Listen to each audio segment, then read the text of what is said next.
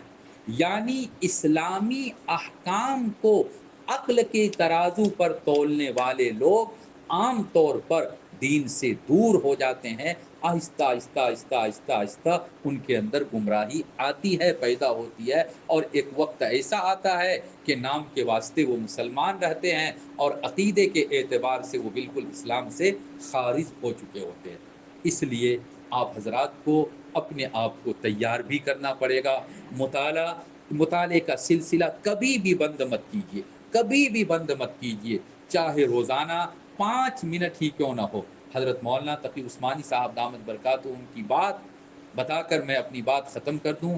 حضرت نے فرمایا کہ آج بھی میں جب سونے جاتا ہوں تو سونے سے پہلے چند صفحات، نہیں تو چند سطریں ہی کیوں نہ ہو، حضرت مولانا اشرف علی تھانوی رحمۃ اللہ علیہ کی کسی نہ کسی کتاب کا مطالعہ کرتا ہوں، اس کے بعد سوتا ہوں، اس کے بعد سوتا ہوں۔ حضرات علماء کرام، چونکہ آپ مدرسے کے ماحول میں اب نہیں رہیں گے، مدرسے کے ماحول میں عام طور پہ لوگوں کے اندر اس طرح کی فکری گمراہی اور فکری ارتداد نہیں پایا جاتا ہے۔ آپ تو جس فیلڈ میں میدان میں جائیں گے وہاں مختلف لوگوں سے آپ کی ملاقات رہے گی، اور جب مختلف لوگوں کے ساتھ اٹھنا بیٹھنا ہوگا تو مختلف قسم کی باتیں آئیں گی۔ ایسے موقع پر آپ ان کو تسلی بخش جواب اسی وقت دے سکیں گے جب آپ کا مطالعہ وسیع ہو، آپ خود متصلب فی الدین ہو، ورنہ ان کی باتوں سے متاثر ہو کر، اور اللہ نہ کرے آپ اپنی سوچ کو بھی بدل ڈالیں، آپ اپنی سوچ کو بھی کیا کریں، بدل ڈالیں، چند پیسوں کی وجہ سے، ہاں، کچھ مال دولت کی لالچ میں۔ آپ لوگوں نے سنا ہوگا، یقیناً سنا ہوگا، ہمارے بڑوں نے بالکل کھل کر بتایا کہ ناگپور جہاں RSS کا ہیڈ کوارٹر ہے، وہاں جب گئے تو وہاں جا کر کئی علماء سے ملاقات ہوئی، کئی علماء سے. ٹوپی داڑھی ہے، پوچھا کون؟ قاسمی. کون؟ مظاہری. کون؟ ندوی. ارے تم لوگ یہاں کیا کرتے ہو؟ تم لوگ یہاں کیا کرتے ہو؟ تو ہم لوگ ریسرچ، تحقیق اور ریسرچ کے ڈپارٹمنٹ میں. کیا تحقیق اور کیا ریسرچ؟ قرآن میں کہاں کہاں قابل اشکال بات ہے اور کس آیت پر کون سا اشکال پیش کیا جا سکتا ہے غیر مسلم کی طرف سے، ہم تلاش کرتے ہیں. ہم تلاش کر کے اور پھر ان کو مواد دیتے ہیں. حضرات علماء کرام چند پیسوں کی لالچ میں، بس معمولی کچھ رقم مل جاتی ہے، 1,00,000 1,50,000 زیادہ سے زیادہ، اس سے زیادہ اور کیا ملتا ہوگا، چند پیسوں کی لالچ میں انہوں نے اپنے ایمان کو بیچ دیا، اپنے ایمان کو بیچ دیا.